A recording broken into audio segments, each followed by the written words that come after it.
Hallelujah. आप सभी को जय मसीह की। हम परमेश्वर पिता का धन्यवाद देते हैं। मैं अनुग्रह मिनिस्ट्री की ओर से आप सभी का हमारे चैनल अनुग्रह चैनल में आप सभी का वेलकम करती हूँ। प्रियो, परमेश्वर पिता का अनुग्रह और उसकी दया हमारे जीवन पर बनी हुई है कि परमेश्वर हमें निरंतर अपने वचनों के माध्यम से गाइड करते हैं, हमको सिखाते हैं और हर एक क्षेत्र में हमको बढ़ाते ले चलते हैं। आज हम एक नए विषय के साथ आप लोगों के मध्य में उपस्थित हुए हैं। प्रिय, हम जानते हैं कि परमेश्वर ने हमें अलग किया है, हमें चुना है। तो जब हम एक मसीही परिवार में हैं, जब परमेश्वर ने हमको संसार से अलग किया है, तो हमारा चाल चलन, हमारा चरित्र और हमारे परिवार के, चाहे वो बच्चे हों चाहे वो बुजुर्ग हों, उनका चरित्र प्रभु में किस रीति से रहना चाहिए। आज हम इन बातों को सीखेंगे। संसार में कौन सी बातें होती है, किस रीति से शैतान बीज के पीछे रहता है, वो बीज को नष्ट करना चाहता है। हम प्रभु के वचन के द्वारा प्रियो इन चीज़ों को सीखेंगे। हालेलुया। तो आज का हमारा विषय है, एक मसीह परिवार को संसार से क्यों अलग रहना है और उसमें उपस्थित बच्चों से लेकर बुजुर्ग तक को कैसे चरित्र में चलना है। हालेलुया। जिस प्रकार से मैंने कहा प्रियो कि हम सब परमेश्वर के क्या हैं, चुने हुए लोग हैं। हालेलुया। परमेश्वर ने हमें हर एक श्राप से आज़ाद किया है। प्रभु यीशु मसीह के बहुमूल्य लहू के द्वारा हमें चुना है, हमें अलग किया है संसार से और हमें किसी कार्य के लिए परमेश्वर ने नियुक्त किया है। हालेलुया। जो आज का समय है मेरे प्रियो, बाइबल बताती है आज का जो समय है बहुत कठिन समय है। देख रहे हैं हम संसार में बहुत सी बातों को होते हुए। जब परमेश्वर का वचन यूहन्ना रचित सुसमाचार उसका 15 अध्याय पद 18 से 19 हम पढ़ेंगे। वहाँ पर परमेश्वर का वचन क्या कहता है, मैं आप लोगों के मध्य में इस वचन को पढ़ूंगी। प्रियो, हर एक बातें पवित्र शास्त्र में हमारे लिए लिखी गई है, लेकिन जब तक हम वचन को ना खोलें, ये वचन हमसे बात नहीं करेगा। तो हमको सीखना है। परमेश्वर का वचन कहता है, यूहन्ना रचित सुसमाचार 15 अध्याय पद 18 और 19, यदि संसार तुमसे बैर रखता है तो तुम जानते हो कि उसने तुमसे पहले मुझसे बैर रखा। यदि तुम संसार के होते तो संसार अपनों से प्रेम रखता, परंतु इस कारण कि तुम संसार के नहीं वरन मैंने तुम्हें संसार में से चुन लिया है, इसीलिए संसार तुमसे बैर रखता है।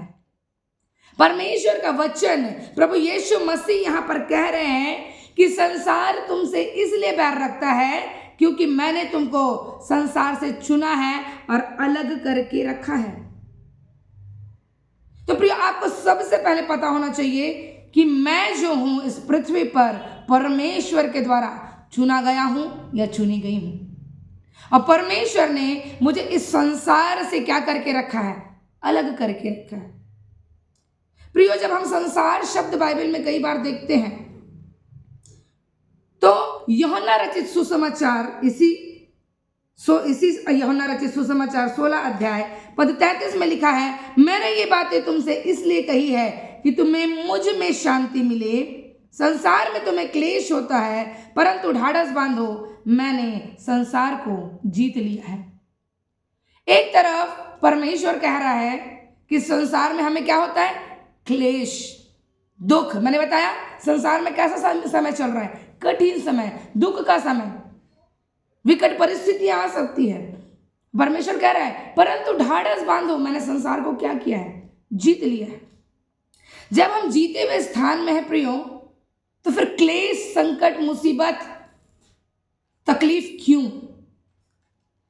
क्योंकि यहां दो प्रकार का संसार है। जो एक संसार है वो है कॉस्मोस और एक संसार है एओन। जो कॉस्मोस है, जो हमको सारी वस्तुएं जो इस पृथ्वी पर, इस संसार पर दिखती है, संसार से जुड़ी हुई हर एक वस्तु। और एक चीज है जो इस संसार में एक स्ट्रक्चर और एक सिस्टम जो सेट किया गया है, वो है एओन। वो भी एक प्रकार का संसार है। लेकिन प्रियो, परमेश्वर ने कॉस्मोस को तो जीत लिया, परंतु एओन जो है वो अभी भी डेविल के अधीनगी पे है, क्योंकि आदम ने और हव्वा ने उस फल को खाकर ये अधिकार डेविल को दे दिया था। यीशु मसीह ने अपने आप को कुर्बान करके उस पुनरुत्थान के द्वारा संसार को तो जीत लिया, परंतु वो सिस्टम और स्ट्रक्चर जो डेविल ने चालू किया वो आज भी उसी के द्वारा ऑपरेट होता है। लेकिन परमेश्वर ने जब हमें अपने संतान होने का अधिकार दिया है प्रियो, हमारे पास एक अधिकार है कि उस सिस्टम और स्ट्रक्चर को हम अपने अनुसार से भी ऑपरेट कर सकते हैं। परंतु अगर हम प्रार्थनाओं को ना करें उस रीति पर, तो ये चीजें क्या होंगी, ये उसी के अनुसार से चलेंगी। लेकिन हम जानते हैं हम कौन से स्थान में हैं, हम जीते हुए स्थान में हैं। संसार में क्लेश है, संसार में दुख है, संसार में बीमारी है, संसार में निराशा है, कठिनाई है, सारी चीजें कहाँ हैं, संसार में। क्योंकि हम क्या हैं, संसार पे रहते हैं। एक परीक्षा का क्षेत्र है प्रियो हमारे लिए।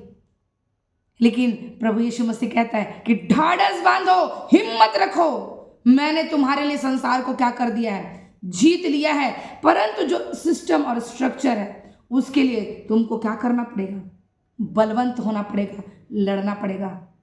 क्योंकि उसने अपनी आत्मा को हमारे अंदर दिया सहायक के रूप में, अपने जीवित वचन को हमारे मध्य में दिया कि हम इसके अनुसार से क्या करें प्रियो, अपने अधिकार को समझें और उस चीज को अंगीकार कर सकें।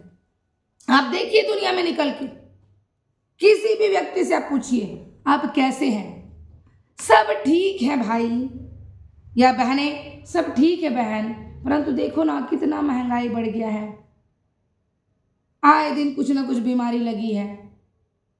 हर एक घर में आप समस्या को पाएंगे। आनंद नहीं है किसी के जीवन में। सोचते हैं लोग धन संपत्ति से हम क्या कर लेंगे, आनंद को खरीद लेंगे, पॉसिबल नहीं है। शांति को खरीद लेंगे, पॉसिबल नहीं है धन संपत्ति से इन चीजों को लेना। क्योंकि बाइबल बताता है सच्चा आनंद, सच्ची शांति प्रभु यीशु मसीह के पास है। हालेलुया। इसलिए हम जब पवित्र शास्त्र को पढ़ते हैं प्रियो, हमें वचन पढ़ना, बाइबल पढ़ना बहुत जरूरी है। अगर आप इस पृथ्वी पर हो, इस संसार में हो, तो आप बिना वचन के अनुसार नहीं चल सकते। अगर चलेंगे आप क्लेश को भोगेंगे अपने जीवन में।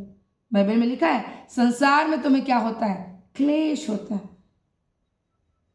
लेकिन हमको ये याद रखना है कि परमेश्वर ने हमें चुना है, हमें नियुक्त किया है अपने उत्तम कार्य के लिए। पहला यूहन्ना की पुस्तक जब हम निकालते हैं, पहला यूहन्ना 2 अध्याय उसका पद 15 और 16 जब उसको हम पढ़ते हैं, वहां भी लिखा है कि संसार से प्रेम ना करो। तुमने तो संसार से और न संसार में की वस्तुओं से प्रेम रखो। यदि कोई संसार से प्रेम रखता है तो उसमें पिता का प्रेम नहीं। बाइबल बताती है प्रियो कि संसार में जो वस्तुएं हैं, जो चीजें हमको दिख रही है, सारी चीजें जरूरत है हमें उन चीजों की, परंतु बाइबल बताती है तुम ना तो संसार से ना उसमें की किसी वस्तु से क्या रखो, प्रेम ना रखो। अगर आप परमेश्वर को प्रथम स्थान नहीं दिए, आप संसार की चीजों को अपने जीवन में प्रथम स्थान दिए, अर्थात आपके जीवन में परमेश्वर का प्रेम नहीं है। और आगे लिखा है क्योंकि जो कुछ संसार में है, जो कुछ मैंने बताया कॉस्मोस में सारा चीज है, सारी चीज है, जितनी भी वस्तुएं आपको दिखती है सारी चीज कहाँ है, संसार में। और संसार में हम भी हैं। मनुष्य किसमें है, पृथ्वी पर है, इस संसार पे है। तो बाइबल बता रही है क्योंकि जो कुछ संसार में अर्थात शरीर की अभिलाषा और आंखों की अभिलाषा और जीविका का घमंड, शरीर से जुड़ी हुई सारी अभिलाषा है। बीमारी कहाँ है, शरीर में। अभिलाषा कहाँ है, शरीर में। काश बुढ़ापा हो गया, काश अभी भी मैं जवान रहती या जवान रहता। शरीर से जुड़ी हुई बहुत सी अभिलाषाएं होती है जवानी के समय में। एक बच्चा जब बढ़ता जाता है, आप साइंस में पढ़ेंगे, जब उसके हार्मोन्स चेंज होते हैं, बहुत सारी बातें उसके जीवन में आती है, बहुत सारे विचार, तर्क वितर्क, बहुत सी चीजें। और शरीर के बनावट के अनुसार शरीर में बहुत सी बदलाव आते हैं और उससे जुड़ी हुई अभिलाषाएं संसार को अपनी ओर खींचती है। आंखों की अभिलाषा, आप कोई चीजों को चुनाव, आपके जीवन में चुनाव होता है, कैसे करते हैं? बिना देखे। किसी चीज का चुनाव हम कैसे करते हैं? संसार में देख कर कि मुझे ये चीज अच्छी लग रही है, हाँ ये अच्छी है। कपड़ा लेने गए, 50 कपड़ा देखेंगे, वो भी अच्छा लग रहा है, ये भी, अरे वाह। कोई चीजें देख लिए, काश मेरे पास भी ये चीज होता। अभिलाषाएं आंखों से देखकर, शरीर के द्वारा, और जीविका का घमंड। जो कमा रहे हैं, आपकी जीविका मीन्स फाइनेंस, जिनके पास ज्यादा है क्या करने लग जाते हैं? वो घमंड करने लग जाते हैं। अरे हमसे ज्यादा धनी तो कोई नहीं इस पृथ्वी में। बाइबल किसको धनी बताती है? जो परमेश्वर की आज्ञाओं पर चलता है, उसकी विधियों पर चलता है, उसके वचनों को मानता है। मेरे प्रिय, परमेश्वर का जीवित वचन ताया हुआ उत्तम सोना है, अगम्य धन है। मेरे प्रियो, इसके सामने संसार का फाइनेंस फेल है। चाहे टाटा हो, चाहे बिरला हो, चाहे अंबानी हो, सब इस जीवित परमेश्वर के वचन के आगे क्या है? जीरो है। उनकी धन संपत्ति कोई मूल्य नहीं रखती। परंतु जो इस पृथ्वी पर है, जो संसार के हिसाब से चल रहे हैं, वो क्या करते हैं? अपनी जीविका के ऊपर क्या करते हैं? घमंड रखते हैं। कोई किसी को बताने जाए कितनी सैलरी है, अरे इतनी सैलरी है मेरी, लाखों में, करोड़ों में, लेकिन शांति है उनके जीवन में? जाइए आप देखिए, बाइबल क्या बताती है कि जहां तेरा धन है वहां तेरा मन है। तुम धन और परमेश्वर दोनों की सेवा नहीं कर सकते। अधिक कमा लोगे, टैक्स पटाना है, अरे यार इतने लाख सैलरी है, क्या करना है? इनकम टैक्स देना पड़ेगा। शांति नहीं है। धन है लेकिन शांति नहीं है। लेकिन बाइबल बता रही है कि ये सारी चीजें किस में है? संसार की ओर से है। क्योंकि जब आप आगे पढ़ेंगे वहां लिखा है, वह पिता की ओर से नहीं परंतु संसार ही की ओर से है। शरीर की अभिलाषा, आंखों की अभिलाषा, जीविका का घमंड, हर एक बातें किसकी ओर से? संसार में, संसार की ओर से। और हम जानते हैं संसार के सिस्टम और स्ट्रक्चर को चलाने वाला कौन है? वो दुष्ट है, वो शैतान है। जब आप कुरिन्थियों पढ़ते, वहां पर लिखा है कि उसने, इस संसार के ईश्वरों ने, जो लोग इस संसार के अनुसार से चलते हैं, उनकी आंखों को क्या कर दिया है? अंधा कर दिया। उनकी बुद्धि को क्या कर दिया है? अंधा कर दिया, कि वो परमेश्वर के जीवित वचन को, उसके प्रकाश को ना देख सके। क्योंकि वो चाहता है कि वो अंधे बने रहे और ये क्या हो जाए? एक दिन नाश हो जाए। संसार से प्रेम करना, परमेश्वर से क्या करना है? प्यार करना है। जो संसार से प्रीति रखता, उसके अंदर परमेश्वर का प्रेम नहीं है। प्रेम, हमारा सबसे पहला प्रेम कौन होना चाहिए? परमेश्वर, प्रभु, जिसने अपने लहू को देकर हमें छुड़ाया, उस परमेश्वर ने जिसने हमें अपने रूप और समानता में रचा। सबसे पहला प्रेम उसी के साथ। प्रभु तू है तो मैं हूं, तेरे बिना मैं कुछ भी नहीं हूं। इसलिए परमेश्वर का वचन, रोमियो की पुस्तक, उसका 12 अध्याय, उसके दूसरे पद में जब आप पढ़ते हो, वहां पर लिखा है, इस संसार के सदृश्य ना बनो। ये जो संसार है, जिसमें क्या है? क्लेश है, हर एक प्रकार की दिक्कत परेशानी है, इस संसार के जैसे तुम ना बनो। संसार में देखोगे, शरीर की अभिलाषाएं दिखेंगी, फिर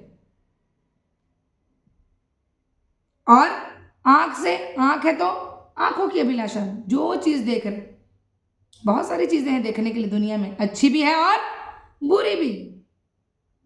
आगे क्या कहता है? परंतु तुम्हारे मन के नए हो जाने से, हमारे मन के नए हो जाने से हमारा चाल चलन क्या हो जाए? बदल जाए।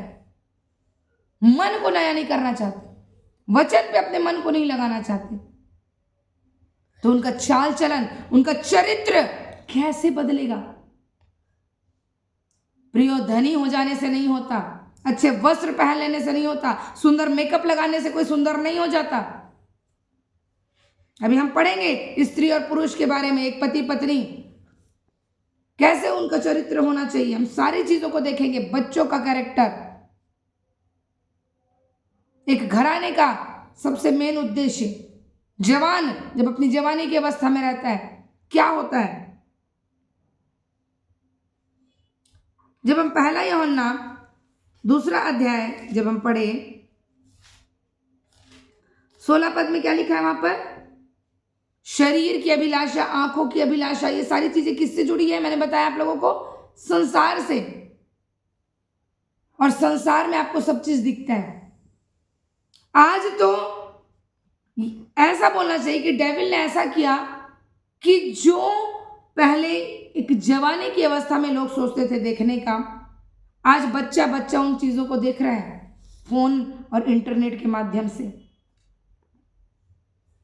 कोई ऐसी बातें नहीं रही।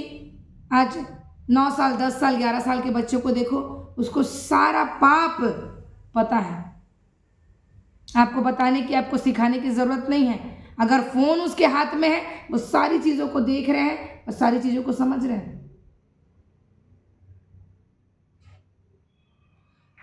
और जब ये अभिलाषा की बात आती है तो हम देखेंगे कि जो संसार की अभिलाषा है वो किस बात को उत्पन्न करती है हमारे जीवन में। याकूब की पुस्तक निकालेंगे, उसका पहला अध्याय पद 15, वहां पर लिखा है, याकूब की पत्री पहला अध्याय पद 15, 14 और 15 दोनों को पढ़ेंगे। वहां इस प्रकार लिखा है, परंतु प्रत्येक व्यक्ति अपनी अभिलाषा से खींचकर और फंसकर परीक्षा में पड़ता है। कोई किसी को जबरदस्ती परीक्षा में नहीं डालता, परंतु जो अभिलाषाएं मनुष्य के अंदर होती है वही क्या करती है, खींचकर उसको उस परीक्षा में क्या कर देती है, डाल देती है। और आगे लिखा है, फिर अभिलाषा जो है वो गर्भवती होकर पाप को क्या करती है, उत्पन्न करती है, जन्म देती है। जो अभिलाषाएं हैं, जो शरीर की, संसार की, आंखों की, वो क्या करती है, गर्भवती होती है और क्या करती है, पाप को जनती है। और पाप जब बढ़ जाता है ना, अभिलाषा में पड़े रहेंगे और पाप हुआ। अब क्या है, जैसे कि पाप एक बच्चे के रूप में है, छोटा सा कोई किए, वो बढ़ती अवस्था में रहता है, बढ़ता जाता है, बढ़ता जाता है। और क्या है, जब पाप बढ़ जाता है तो मृत्यु को उत्पन्न करता है। पाप जब क्या हो जाता है, बढ़ जाता है, तो वो क्या लाता है, मृत्यु को लेके आता है मेरे प्रियो। जब शर्मिंदगी आ जाती है, अरे हमने पाप कर दिया, हमने गलत कर दिया, निराशा आ जाती है, अपने अभिलाषाओं में फंस कर उसने पाप को अपने जीवन में लाया, पाप उसे छूटा नहीं, वचन की संगति नहीं, संसारिक बातों में लगा रहा, और उसके बाद जब पाप बढ़ गया, अब कोई रिजल्ट नहीं, कोई उम्मीद नहीं, निराशा, संसारिक बातें उसको दिखती है, और वो क्या लेकर आता है उसके जीवन में, मृत्यु को। इसलिए लालच देखकर करना एक पाप है। हम कभी कभी मजाक से बोलते, वाह कितना सुंदर ड्रेस है, काश मेरे पास होता, कितना अच्छा पर्स है। अब क्या कर रहे हैं, अब संसार की बातों पर अपनी अभिलाषाओं को व्यक्त कर रहे, बता रहे हैं कि मेरे अंदर ये चीज़ें हैं। मुझे दूसरों की चीज़ों को देखकर लालच लगता है, वाह वो कितनी सुंदर है ना, उसके चेहरे में एक भी दाग धब्बा नहीं है, क्या लगाती पता नहीं। क्यों? परमेश्वर आपको अपने रूप और समानता में नहीं बनाया, उसको भी बनाया है, आपको भी बनाया है। किसी से अपने आप को कंपेयर हमको नहीं करना है। मैं परमेश्वर की सबसे बेस्ट क्रिएशन हूँ, हालेलुया। मैं जैसे भी हूँ, चाहे भाई हूँ चाहे बहन हूँ, हम सबसे परमेश्वर की उत्तम संरचना है, हालेलुया। कोई भी शरीर, आंखों की अभिलाषाओं में अपने जीवन को नाश ना करे मेरे प्रिय। हम जानते हैं जब आदम और हव्वा ने उस फल को खाया, उसके कारण सारी पृथ्वी क्या हो गई? पाप से भर गई। परमेश्वर ने मनुष्य को क्या कर दिया? शापित किया। मनुष्य के साथ इस पृथ्वी को, इसकी भूमि को, पेड़ पौधे से लेकर हर एक के जीवन को श्रापित करा परमेश्वर ने, और पाप मृत्यु के रूप में इस जगत में फैल गया। रोमियो 5 अध्याय पद 12 हम पढ़ेंगे। वहां पर लिखा है, इसलिए जैसे एक मनुष्य के द्वारा पाप जगत में आया और पाप के द्वारा मृत्यु आई, और इस रीति से मृत्यु सब मनुष्यों में फैल गई, क्योंकि सब ने पाप किया। वहां कोई नहीं बोल सकता था, अरे हमने तो किसी का मर्डर नहीं किया, हमने तो व्यभिचार नहीं किया, हमने तो चोरी नहीं किया। क्यों? क्योंकि परमेश्वर ने जो पनिशमेंट दिया वो मानव जाति के ब्लड में, वो पनिशमेंट क्या हो गया? फैल गया। आदम के द्वारा, आदम और हवा के द्वारा। आज भी जब तक कोई मसीह में नई सृष्टि नहीं बनता, प्रभु यीशु मसीह से उत्पन्न नहीं होता, वो आज भी पापी गिना जाता है, चाहे वो कितना धर्मी क्यों ना हो। इसलिए परमेश्वर बोलता है कि अगर संसार तुमसे बैर कर रहा है तो डरो मत, उसने पहले मेरे से किया था। तुम मेरे साथ हो, मेरे नाम को ले रहे हो, तो तुम्हारे साथ भी करेंगे। लेकिन हमको ये देखना है, क्या मैं संसार में की बातों से प्रेम करता हूं कि परमेश्वर की जो बातें उसने पवित्र शास्त्र में मेरे लिए लिखी है, मैं उससे प्रेम करता हूं। कि जैसे मैंने बताया, जो हमारा परमेश्वर है वो पाप से घृणा करता है प्रेम। ये नहीं आदम को अपने पुत्र के रूप में बनाया तो कोई बात नहीं बेटा, चल तेरी पत्नी फल खा ली, कोई बात नहीं, माफ कर देता हूं। उनको सजा मिली, पनिशमेंट उनको मिला। तुम उस फल को खाओगे तो निश्चय मर जाओगे, परमेश्वर ने कहा था। मारा नहीं शरीर में, परंतु आत्मिक मृत्यु उनकी हो चुकी थी। और जो व्यक्ति इस पृथ्वी पर आज आत्मिक रीति से मरा हुआ है, एक दिन उसका शरीर भी नष्ट हो जाएगा। उसको शारीरिक मृत्यु की जरूरत नहीं है कि वो 100 साल जी रहा है, कि 200 साल जी रहा है, कि 1000 साल जी रहा है। वो ऑलरेडी मरा हुआ है आत्मा में। शरीर सिर्फ एक समय तक, एक ढांचा, एक रहने का स्थान जो है उतने समय तक, जब तक का उसका जीवन काल है तब तक है बस। लेकिन मनुष्य की सबसे जो पहली मृत्यु है वो होती है आत्मिक मृत्यु। किसी भी आप मरने वाले व्यक्ति को आप देख लीजिएगा, उसके जीवन में निराशा आ जाती है और अंतिम समय में मेरा समय हो गया है। और जब उसने इस बात को बोला, कुछ समय बाद आप उसको क्या देखते हो? मट्टी में देखते हो। क्यों? क्योंकि उसके जीवन से चाह निकल गई जीने की। उसको लगा सब चीज अब मेरे लिए क्या हो चुका है? खत्म हो चुका है।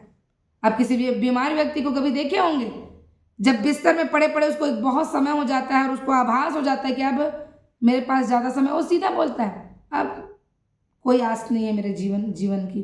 और जैसा ऐसा बोला, कुछ समय के बाद उसका खाना छूट जाएगा, शरीर कमज़ोर हो जाएगा, मुंह बंद हो जाएगा, उसके बाद सब कुछ धीरे धीरे करके बंद हो जाता है। तो आदमी सबसे पहले कहाँ मरता है? अपनी स्पिरिट में, अपनी आत्मा में। और परमेश्वर नहीं चाहता कि हम संसार से लगकर आत्मिक रीति से मरे और उसके बाद उस शारीरिक मृत्यु को भी देखें। क्योंकि हम जानते प्रियो, बाइबल बता रही है कि अभिलाषा गर्भवती होती है, वो पाप को उत्पन्न करती है, और पाप क्या करता है? मृत्यु को लेके आता है। हम देखेंगे प्रियो, बाइबल किस रीति से बच्चों को, जवानों को एक सलाह को देती है। हम निकालेंगे इफिसियों की पुस्तक, इफिसियों 6वां अध्याय पद 1 से 4। उसमें लिखा है, हे बालकों, प्रभु में अपने माता पिता के आज्ञाकारी बनो, क्योंकि यह उचित है। अपनी माता और पिता का आदर कर, यह पहली आज्ञा है, उसके साथ प्रतिज्ञा भी, कि तेरा भला हो और तू धरती पर बहुत दिन जीवित रहे। सोचिए, प्रभु ब्लेस करना चाहता है। बच्चों की आशीष कहां से जुड़ी हुई है? आज्ञाकारिता से।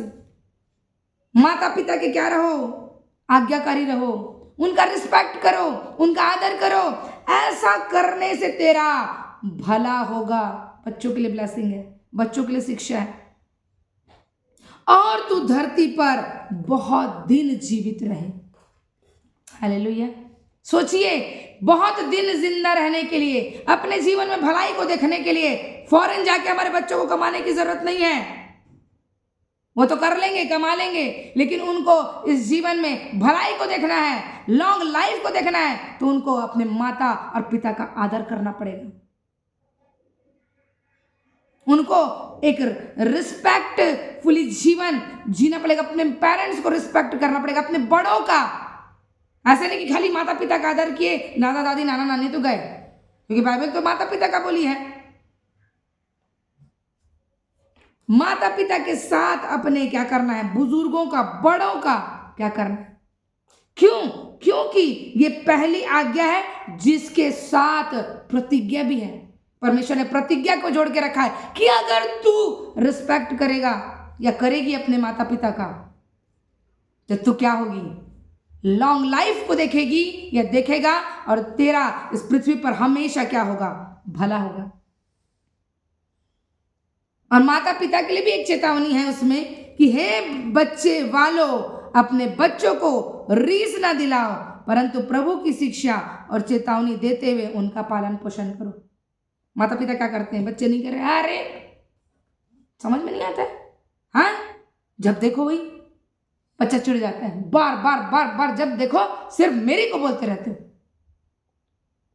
उनको क्या करना है, रीस नहीं दिलाना है, परंतु वचन के आधार पे उनका क्या करना है, हमको पालन पोषण। देखो बेटा, आपके लिए वचन क्या लिखा है, जब आप रिस्पेक्ट करते हो अपने बड़ों का, आप क्या होगे, आप ब्लास होगे, सुपर तरीके से आप क्या होगे, इस पृथ्वी पर बढ़ोगे। भजन संहिता 112:2 में क्या लिखा है, धर्मी का वंश इस पृथ्वी पर पराक्रमी होगा। जो धर्मी व्यक्ति है, जो परमेश्वर की आज्ञाकारिता में बना है, उसकी आज्ञाओं पर चल रहा, उसके नियमों और विधियों को मान रहा, वो वैसे ही उसके बच्चे क्या है, इस पृथ्वी पर ब्लेस्ड है, वो पराक्रमी है। फिर एक अवस्था होती है, बच्चे क्या होते हैं, बड़े होते हैं। हमारे जवान बच्चे, छोटे बच्चे जितने हैं जो देख रहे हैं ऑनलाइन के माध्यम से, अपने मम्मी पापा, अपने बुजुर्गों का क्या करना है, आदर। ये नहीं कि कुछ काम बोले बस मेरी को बोलते हो, जब देखो नहीं, मम्मी पापा ने आपको कुछ बोला है, जी मम्मी, जी डैडी, मैं अभी करती हूँ या करता हूँ। कुछ आप काम कर रहे हैं, हाँ मम्मी मैं थोड़ी देर में इस चीज़ को करती हूँ या करता हूँ, हाँ पापा। नहीं, शब्द आपको नहीं निकालना है, उनकी बातों को नहीं ठुकराना है।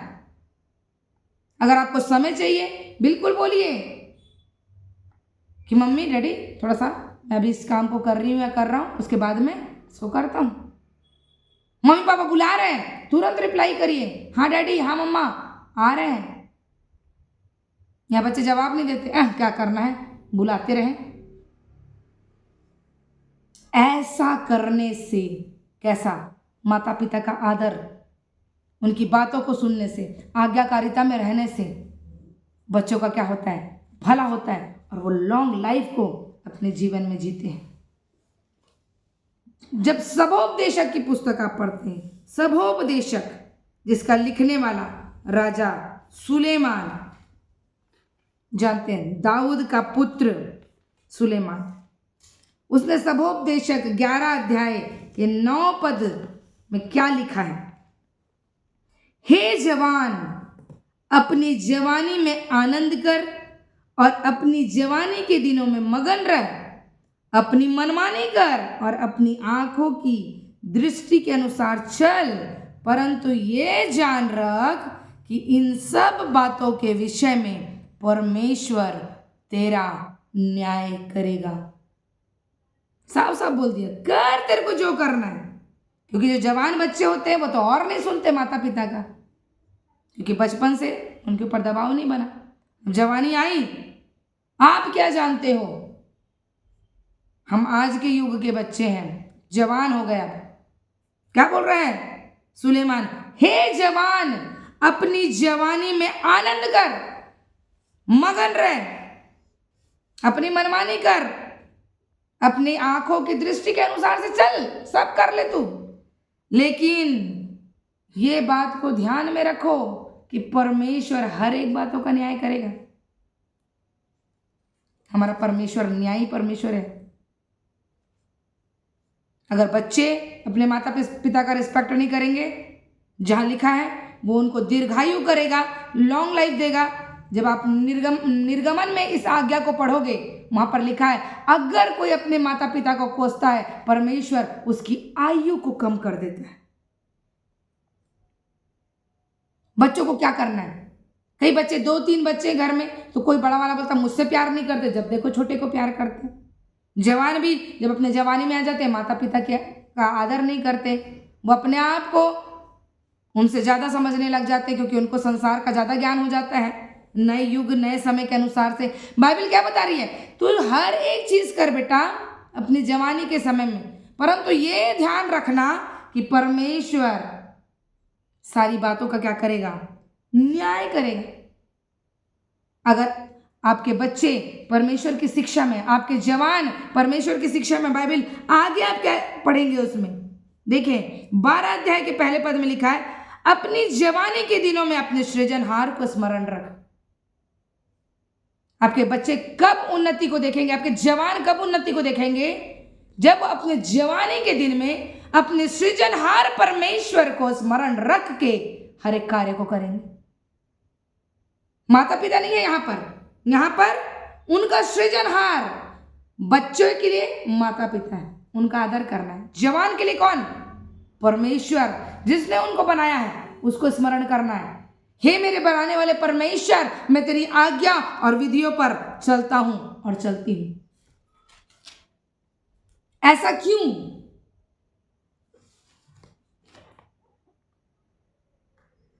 सुलेमान आगे लिखता है, जब आप इसी के पद 13 और 14 को पढ़ते हैं, क्योंकि लिखता है सब कुछ सुना गया। सारी बातें आप पढ़ेंगे 11 और 12 अध्याय को, जवानों के लिए बहुत उत्तम लिखा है वहां पर कि सब कुछ सुना गया। अंत की बात यह है कि परमेश्वर का भय मान और उसकी आज्ञाओं का पालन कर, क्योंकि मनुष्य का संपूर्ण कर्तव्य यही है। पूरे मानव जाति का संपूर्ण कर्तव्य क्या है? परमेश्वर की आज्ञाओं और विधियों पर चलना। जितने आप 5 पुस्तकें मूसा की आप पढ़ते हैं, जो आज्ञा और विधि परमेश्वर ने अपने लोगों के लिए ठहराई है, उस पर चलना, उसका पालन करना, ये मानव जाति का सबसे महत्वपूर्ण कर्तव्य है। क्योंकि आगे लिखा है, क्योंकि परमेश्वर सब कामों और सब गुप्त बातों का, चाहे वो भली हो या बुरी, न्याय करेगा। जवान अपने जवानी में बोलते ना, जवान बच्चों को लगाम लगाना बहुत कठिन है। तो जवानों के लिए क्या है? अपने सृजनहार को ना भूलें और वचन की शिक्षा में निरंतर लगे रहें। वो आगे जब आप पढ़ोगे, इसी के ऊपर का हिस्सा, वहां पर लिखा है कि 9 से पढ़ेंगे, उपदेशक जो बुद्धिमान था वह प्रजा को ज्ञान भी सिखाता रहा और ध्यान लगाकर और जांच परख करके बहुत से नीति वचन क्रम से रखता था। उपदेशक ने मन भावने शब्द खोजे और सिधाई से ये सच्ची बातें लिख दी कि हम पढ़ें और हमारे जो जवान, हमारे बच्चे सही रीति से चल सकें।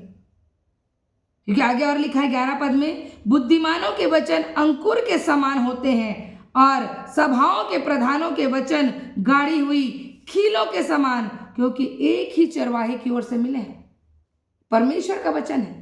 अगर आपका अगुआ आपको सिखा रहा है, मीन्स वो परमेश्वर का शब्द है, परमेश्वर का वचन है। वो एक ऐसा बीज है जो अंकुरित होगा, फिर बड़ा वृक्ष बनेगा और क्या करेगा? फलवंत होगा। एक गाड़ी हुई कील अर्थात कोई चिन्ह आपको कि हाँ, ये बातें मेरे जीवन के लिए एक आदर्श है। क्योंकि बाइबल में क्या लिखा है कि परमेश्वर का भय मानना और उसकी आज्ञाओं पर चलना, उसका पालन करना, यही मनुष्य का संपूर्ण कर्तव्य है। सभी आ गए मनुष्य में, बच्चे, बूढ़े, जवान, हर एक परिवार। तो हम अपने कर्तव्यों को पहचाने मेरे प्रियो। ये नहीं अरे मेरा समय तो अभी नहीं आया, अभी तो हमारे बच्चे बच्चे हैं। नीति वचन में क्या लिखा है सुलेमान ने कि अपने बच्चे को, वहां जवान नहीं लिखा है, बूढ़े नहीं लिखा है, वहां लिखा है अपने बच्चे को उसी मार्ग की शिक्षा दे अभी से, बालकपन से, कि वो बुढ़ापे में भी उससे हटने ना पाए। हम क्या बोलते हैं, अभी बच्चा तो छोटा है, बच्चा है बोल के जब उसका बालकपन निकल जाएगा, जवानी में आ जाएगा, वो कुछ नहीं सुनेगा।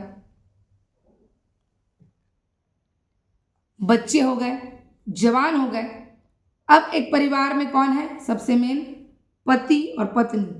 बच्चे अपने माता पिता को देखकर सीखते हैं हर एक बातों को। जवान एक समय में रिश्ते में जाकर जुड़ेंगे, पति पत्नी बनेंगे, उनसे वंश उत्पन्न होगा। उसके लिए बाइबल क्या शिक्षा देती है हम देखेंगे। पहला पत्रस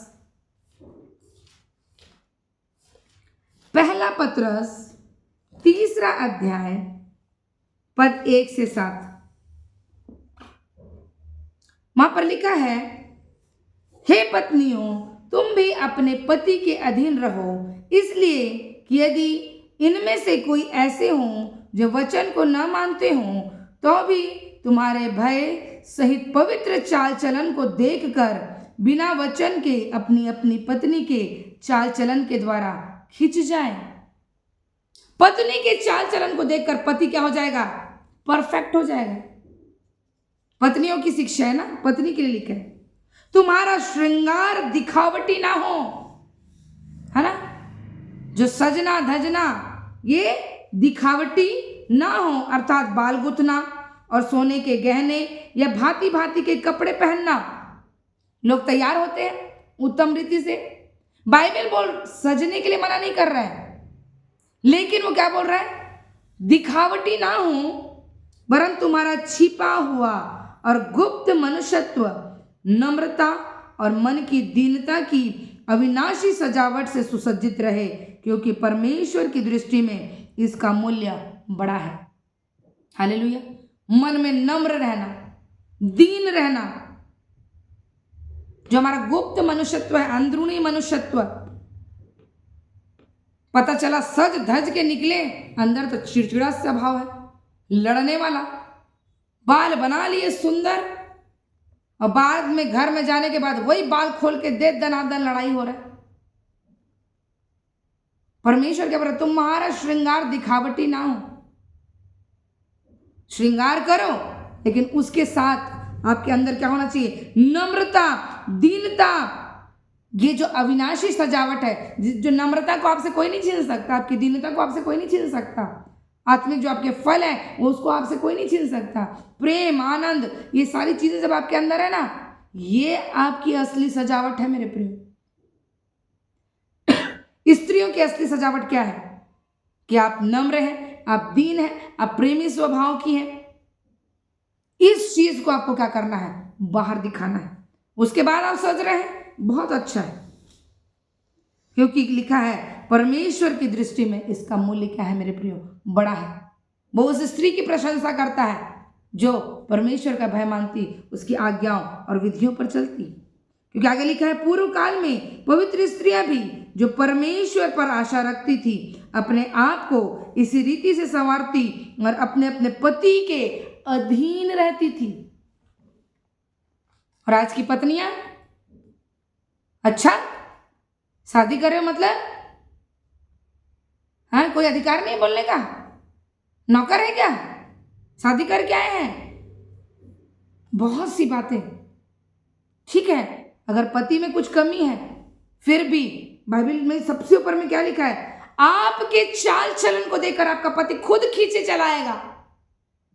आपको प्रेशर नहीं लगाना पड़ेगा, लड़ना नहीं पड़ेगा जाके, क्योंकि बाइबल बताता है ना तो बल से ना शक्ति से, लेकिन पवित्र आत्मा के द्वारा हर एक चीज संभव है मेरे प्रिय।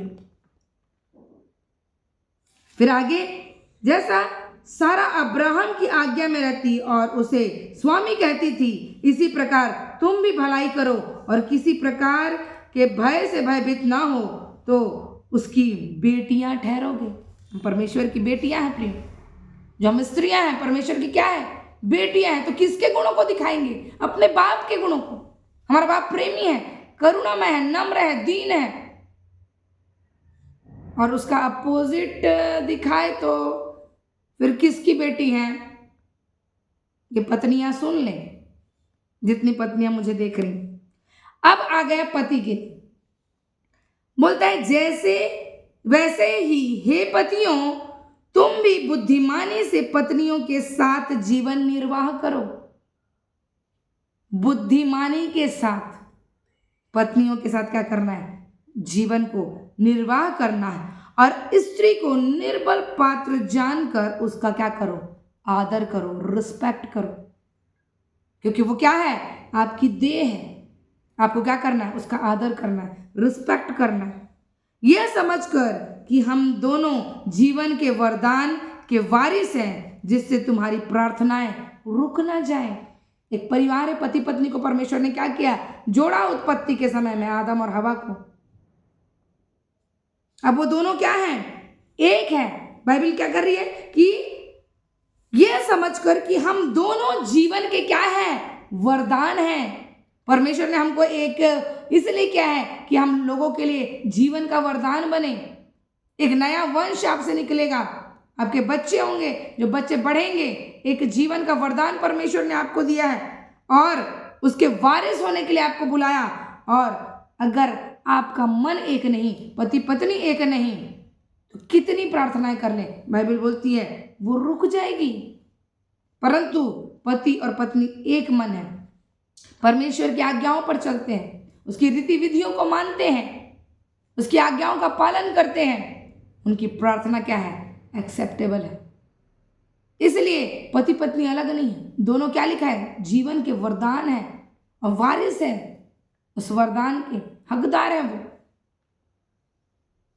तो पति के लिए भी उसको पत्नी का रिस्पेक्ट करना है, पत्नियों को भी नम्रता से, दीनता से अपने पति के क्या होना है? अधीन रहना है। लड़ना नहीं है दोनों को, तेरा मेरा नहीं, हमारा, है ना? बहुत सारी तेरा मेरा करते, तेरा मेरा वाला नहीं चलना है। प्रियो, मेरी बहनें, मेरे भाई जितने मुझे देख रहे हैं, परमेश्वर के राज्य में तेरा मेरा कुछ नहीं है। अगर पति पत्नी के रूप में परमेश्वर ने दिया है तो वो क्या है? हमारा। हालेलुया। कभी कभी कई माता पिता, बच्चे गलत काम करते हैं, हाँ तुम्हारा ही तो बेटा है, तुम्हारी तो बेटी है, अच्छा, और अच्छा किए तो हाँ मेरा बच्चा, तेरा मेरा नहीं, हमारा। गलती कर दिया, हमारे बच्चे हैं, कोई बात नहीं। अच्छा काम किया, हमारे बच्चे हैं, हमारे जैसे हैं। अच्छा काम किया तो पत्नी मालूम पड़े, और मेरी बेटी है ना मेरे जैसे, या मेरा बेटा है। हाँ, और गलत कर दिया तब कहाँ गए? तब मेरा बेटा नहीं हुआ, गलती किए तो नहीं। पति पत्नी एक है, बच्चे उन्हीं का अंश है, बीज है। और ये ध्यान रखे प्रियो, डेविल उस बीज को चुराने के लिए बहुत बल लगाता है। अब प्रियो, हमने देखा बच्चों की शिक्षा, हमने देखा जवानों की शिक्षा, हमने देखा पति पत्नी के लिए परमेश्वर क्या कहता है।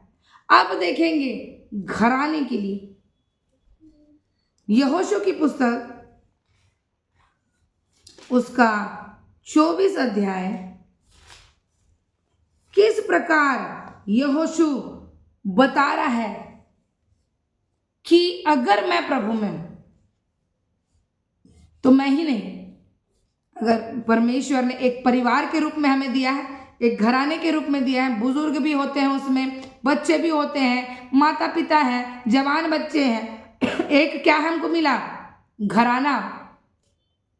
तो यहोशू कह रहा है, यहोशू की पुस्तक 24 अध्याय पद 14 और 15, इसलिए अब यहोवा का भय मानकर उसकी सेवा खराई और सच्चाई से करो, और जिन देवताओं की सेवा तुम्हारे पुरखा महानद के उस पार और मिस्र में करते थे, उन्हें दूर करके यहोवा की सेवा करो, और यदि यहोवा की सेवा करनी तुम्हें बुरी लगे तो आज चुन लो कि तुम किसकी सेवा करोगे, चाहे उन देवताओं की जिनकी सेवा तुम्हारे पुरखा महानद के उस पार करते थे, और चाहे एमोरियों के देवताओं की सेवा करो जिनके देश में तुम रहते हो।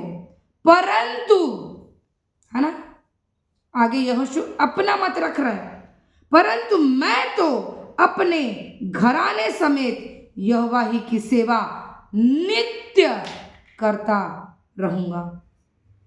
हालेलुया। यहोशू ने एक बड़ी बात को, एक दृढ़ संकल्प या निश्चय आप कह सकते हैं, उस चीज को यहां जताया है कि तुम्हारे पुरखा करते थे देवी देवता का पूजा, सारी चीजों को करते थे, तुमने देखा है।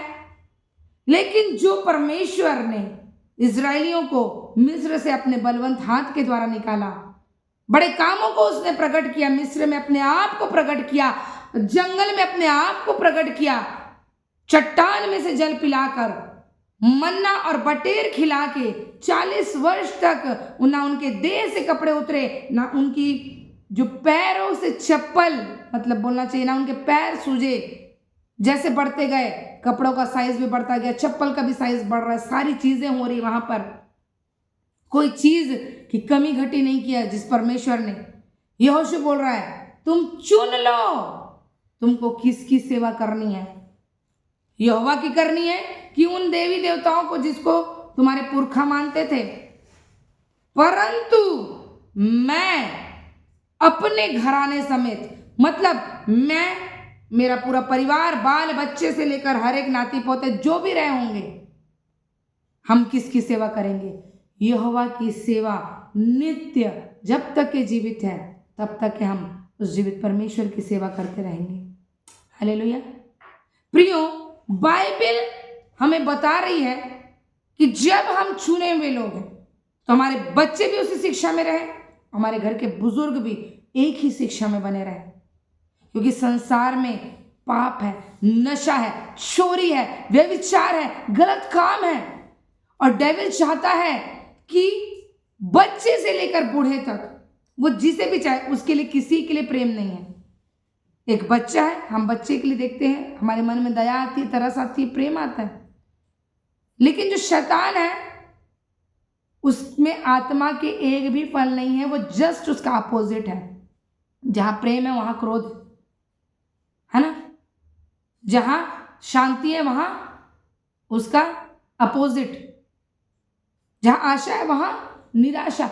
तो ये सारी चीजें तो वो चाहता है हमारे बच्चों से लेकर बुजुर्ग तक सभी नाश हो, क्योंकि उसने जो उसके जीवन में चीजों को रखा है परमेश्वर ने, उस धधकती हुई आग की भट्टी, वो हमारे बच्चों को भी, हमारे जवानों को भी, हमारे जो परिवार को, जो पति पत्नी के रूप में हैं उनको, हमारे घर के बुजुर्गों को, सबको ले जाकर पाप के द्वारा उस आग की धधकती हुई भट्टी में, क्योंकि उसको मालूम है मेरा अंत यही है, तो मैं जितने लोगों को ले सकता हूं मैं ले जाऊं और उस भट्टी में अपने साथ में इनको भी झोंकूं। परमेश्वर नहीं चाहता मेरे प्रियो, परमेश्वर ने आपके लिए ये पवित्र शास्त्र में अपने सांस फूके हुए वचन को दिया है, अपनी आत्मा से आपको भरा है कि आप सत्य को जाने, सत्य के पीछे चले। वचन नहीं पढ़ेंगे, आपके अगुवे आपको सही शिक्षा नहीं देंगे, आप बिल्कुल 100% शैतान के ठहराए हुए स्थान पर उसके साथ में जाएंगे। आपके बच्चे जाएंगे, आपके जवान जाएंगे, हो सकता है आप भी जाएं। लेकिन अगर आज मेरी शिक्षा को आप ध्यान से सुन रहे हैं, इस पवित्र वचन के द्वारा जो पवित्र आत्मा अगुवाई कर रहा, परमेश्वर ने आपके लिए स्वर्गीय स्थान में जगह रखा है। वो आग की भट्टी हमारे लिए नहीं है, वो शैतान और उसकी सेनाओं के लिए है। परंतु दुष्ट चाहता है कि वो क्या कर सके, मनुष्य को जितना ज्यादा हो वहां ले जाए और उसको भी क्या करे, नष्ट करे। हम बहुत जल्दी और भी बातों को आप लोगों के समक्ष रखेंगे। अभी पवित्र आत्मा ने जिन बातों को अगुवाई में दिया, हम इन बातों को आपके मध्य में रख रहे हैं प्रियो, कि जो आप अनुग्रह मिनिस्ट्री की ओर से इस मीटिंग को जितने देख रहे हैं, जितने सुन रहे हैं और जो देखेंगे और सुनेंगे, इन बातों को आप ठान ले मेरे प्रियो कि आप परमेश्वर की ओर से चुने गए हैं और उसके कार्यों के लिए ठहराए गए हैं। तो अपने बच्चों से लेकर अपने घर के बुजुर्गों तक जीवित वचन की शिक्षाओं को बांटें और इस पवित्र वचन के अनुसार से चलें। आप ये ठान लें मेरे प्रियो कि मेरे परमेश्वर को जो भाता है मैं उन चीज़ों को करूं, और जो चीज़ें उसको पसंद नहीं मैं उन चीज़ों को ना करूं। हालेलुया। परमेश्वर पिता इन वचनों के द्वारा आप सभी को बहुतायत की आशीष दे। God bless you all.